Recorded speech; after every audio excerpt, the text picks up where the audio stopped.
যে নারীকে আল্লাহ তাআলা ভালোবাসেন ওই নারীকে চারটা বিপদ দিয়ে আল্লাহ পরীক্ষা করেন। খুব গুরুত্বপূর্ণ বিষয়। সোনাকে আগুনে পুড়িয়ে যেইভাবে সোনার ময়লা দূর করা হয়, অনেক সময় যে নারীদেরকে আল্লাহ ভালোবাসেন তাদেরকে বিপদ দিয়ে আল্লাহ রাব্বুল আলামিন অনেক সময় আল্লাহ রাব্বুল আলামিন তাদের গুনাহ মাফ করিয়ে দেয় এবং আল্লাহর প্রিয় বান্দি হিসেবে আল্লাহ তৈরি করে দেয়। এবং গুরুত্বপূর্ণ একটা বিষয়, তার মধ্যে এক নাম্বার হচ্ছে যে বান্দিদেরকে আল্লাহ ভালোবাসেন ম্যাক্সিমাম ক্ষেত্রে দেখা যায় তাদেরকে আল্লাহ রাব্বুল আলামিন অপবাদ তাদের উপর বিভিন্ন সময় আসে।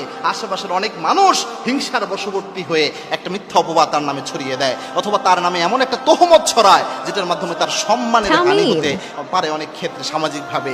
এই জিনিসটা আল্লাহ ওই নারীদেরকে অনেক সময় দেয় যে নারীদেরকে আল্লাহ বেশি ভালোবাসে। বলতে পারেন এটা কেমন কথা?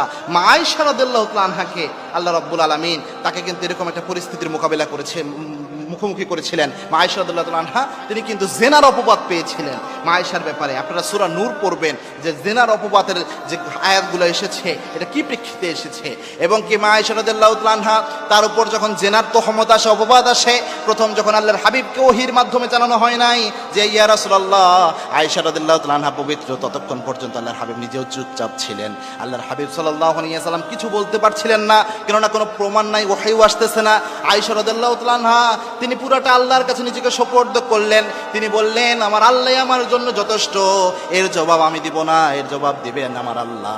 একজন মুহসিনা নারী, একজন পবিত্র নারী যখন আল্লাহর কাছে নিজেকে সঁপে দেয়, আল্লাহ রাব্বুল আলামিন ওই নারীকে সবচেয়ে বেশি সম্মানিত করে।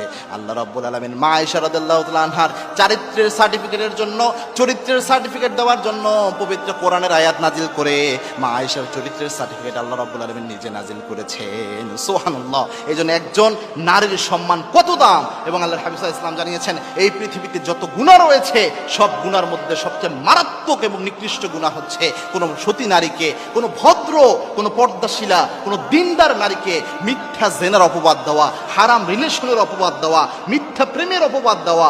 এই ধরনের অপবাদ এই দুনিয়ায় যত অপরাধ রয়েছে সব অপরাধের চেয়ে সবচেয়ে মারাত্মক অপরাধ। এই অপরাধের জন্য ওই মেয়ে যদি কাউকে যদি আপনি এটা দেন, ওই মেয়ে যদি আপনাকে মাফ না করে, আপনি সারা জীবন কাবা ঘর ধরে দোয়া করলেও আল্লাহ আপনাকে মাফ করবে না। মিথ্যা অপবাদ দিলে যার উপর দিয়েছেন তার মাফ করতে হবে, পরে আল্লাহ মাফ করবে। খুব মারাত্মক বিষয়, জন্য এই কাজটা কখনো করবেন না। দুই নাম্বার হচ্ছে যে অবহেলা, এই জিনিসটা অনেক সময় অনেক নারীর উপর চলে আসে। যে নারীদেরকে দেখবেন নারীর একটু বেশি পরহেজগার, বেশি সিরিয়াস, সিনসিয়ার ইবাদতের ব্যাপারে, তারা অনেক সময় অবহেলার শিকার হয় পারিবারিকভাবে। তার হাজবেন্ড তাকে অবহেলা করে, অনেক ক্ষেত্রে পরিবার তাকে বুঝতে চায় না। এটাও একটা আল্লাহ রাব্বুল আলামিন পরীক্ষা করার জন্য অনেক সময় এরকম মুসিবতে ফেলেন। এই জন্য যে বোনরা আপনারা দিন প্র্যাকটিস করেন, আল্লাহকে ভালোবাসেন, আল্লাহর নিয়ম অনুযায়ী, আল্লাহর বিধান অনুযায়ী জীবন চালাতে চান, যদি কখনো পরিবারে বঞ্চিত হন, অবহেলিত হন, আপনি ধৈর্যহারা হয়েন না, মনে করবেন এটা আল্লাহর পক্ষ থেকে পরীক্ষা হতে পারে। তিন নাম্বার